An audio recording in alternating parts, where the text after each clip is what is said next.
What is going on, Cyber fam? Hopefully you guys had a fantastic Christmas. I know I did. Got lots of presents.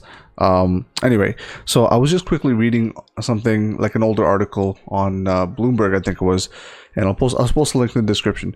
But anyway, so I do this thing where after every year, near the year end, I go over some of the articles and then cross-reference that with what the stock price did, and then sort of like base my future, buying opportunities and stuff like that from that, right? Most of the time I just dollar cost average on like big red days. But honestly, sometimes it does help to see like what kind of trends would come and what kind of things to look for before, it dips and stuff like that. But anyway, long story short, I was looking at some of the articles and it struck me as something pretty important. So let me just give it to you straight, right? Palantir Foundry for Builders, I think secretly is sort of like this program that is just there to actually find and prospect Palantir's future consumer product. Yeah, I think Palantir is getting their stuff out there for cheap and almost like a subscription, just so once these companies will actually start using their software, again, there's like very clear, things in the contract saying like we don't own the data that you use in the platform. We don't own much. You actually get to keep all of that. But the thing is, they know from their logging basically as to how they're using the software. Guys, like any sort of software, right? When anyone logs in or does anything to it, there's a set of logs that goes to the back end. This isn't big data or anything. This is standard practice for any application building, okay? So just from this one perspective, they'll be able to tell how the users are using it, what users did to actually get a shorter like cycle of, to get to the result and stuff like that.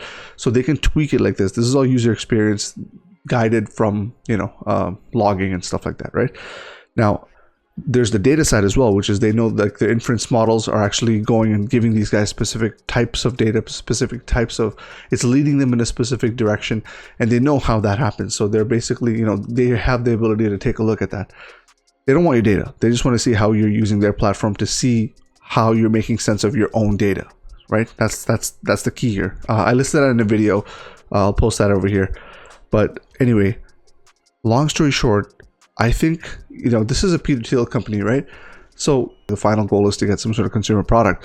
You got to believe that Palantir is getting there. Now, I don't know how I missed this. Like deep down, I kind of knew it, but I kind of didn't really think about it too much because they were so early in their stage, right? And secondly, it's like, what are they really going to do for a consumer product, right? I still think they don't know. I don't think they actually know what they want to do yet. But the thing is, by doing all of this, and I'll tell you how I think this is going to happen, right? By doing all of this, they're able to see what type and class and category of company uses the platform best and provides the most value to their customers, right? Now, I worked at a few places that one of them was an IoT place that actually did like logistics and trucking and that kind of stuff, right? It was like analytics from devices and stuff like that within the truck. So it was like a telematics type of business, okay? And then there was another place I worked at, which is basically like a sort of like a data center company. And these guys did a co-location type of spread, which is basically like you bring your servers and we'll host it and that kind of stuff, right? But they were going towards public cloud. And anyway, long story short, these guys, in both scenarios, right? They went and they sort of threw money at startups or something that was in the realm of what they were interested in, right? But in an earlier stage. And when I mean realm of what they're interested in, I'm talking about like, so in the case of the data center people, they wanted to get into Oracle space a little bit more, so they were focusing on startups and stuff in that space. With the logistics company, they wanted to get into the app side of things more, so they were focusing on startups that were focusing on same telematics but from an app perspective. You see what I'm saying?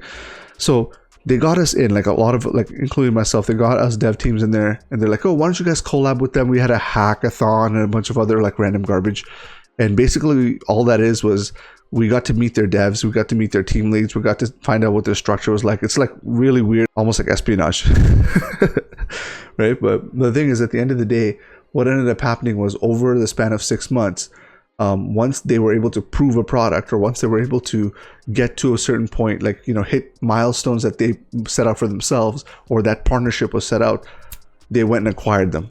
Like it was like so quick. I remember this like it was yesterday, and then a whole bunch of layoffs followed and all this other shit. But anyway, that's besides the point. This part of it was very similar to like what Google did to get Google Analytics, right? So there was a company called Urchin, which Google acquired back in like 2008 or something like that. And these guys basically eventually they went to like event-driven stuff, but in the beginning they had stuff where they would look at logs and say, okay, what kind of analytics you're pulling from your site and things like that. So basically Google Analytics, but from a very basic perspective, and much before what we see and know Google Analytics to be today.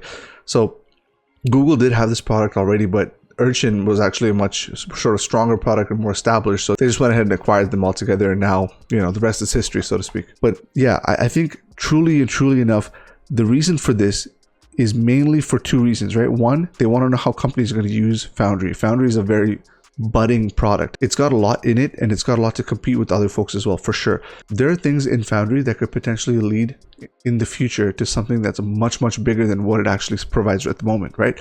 And new products can come out from these inferences.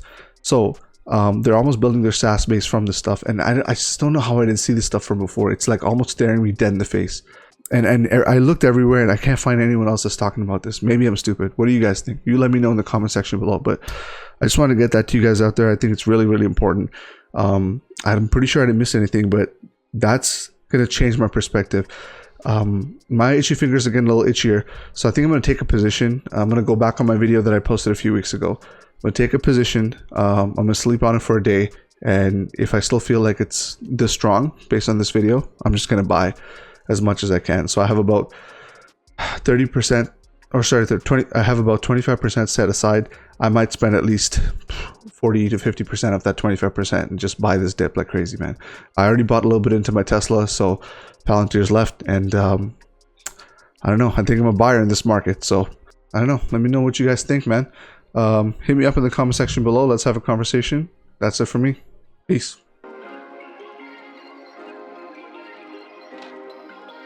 Perfect.